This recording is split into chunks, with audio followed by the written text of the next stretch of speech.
Their own book. All the books were originally set to go to Guatemala, but they will now be sent to a former SCF collegiate school teacher in Honduras, who will distribute them to students there. What a great story. And that's a lot of fun. It's a good assignment. Everybody wins in that situation. Yes. They learn, they write, they help, and then others are helped by it. Well, here's an uplifting story. 3 Suncoast football players are being called heroes after helping a stranded woman during last week's tropical storm. ABC 7's Ray Collins has this wonderful story.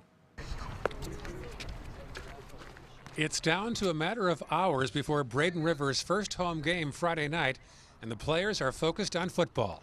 But a few days ago, the coach said some of these players did something that was larger than football. Yeah, I got an email from the lady that was helped, and she ended the email with, they were my heroes for the day. And here are those 3 heroes, Demetrius Lawson, Paul Wiggins, and Devontae Seabrooks.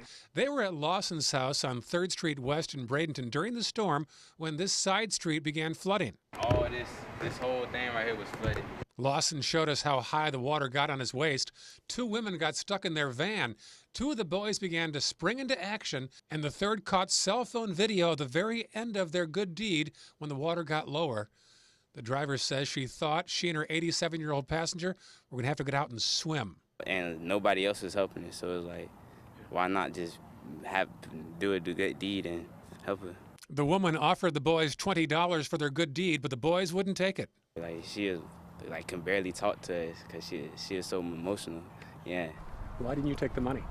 Because it didn't feel right, because at the time it was like she was in need, so it was like, why not help her? Like, we're not doing that, and she's just sitting there. How did it make you feel after you did it? It made me feel good to know that I can help people, because I wouldn't want to be stuck in the same situation and nobody helped me. Seabrook says word spread fast among his classmates. I had a couple text me after it and stuff, and good stuff.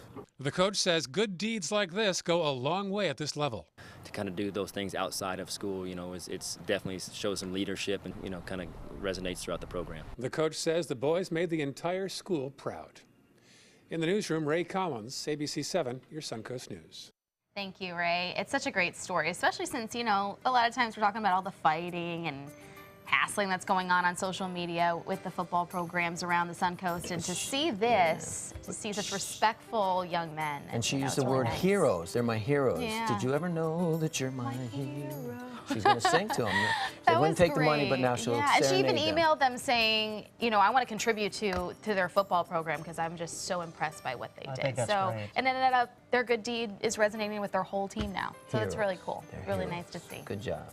Well, speaking of football, tonight's Friday Night Football. Yeah, you better hold off the rain for us, Josh. I'm trying to do what I can. I'm just a messenger, but we'll see what happens You're here. the man behind the See- curtain, pal. Yes. Pay no attention to the man behind the curtain. But anyway, we will see what we can do as far as getting those games in tonight. There could be a few showers, and we'll talk all about it in a few minutes. All right, also coming up, a national bank is in hot water after federal regulators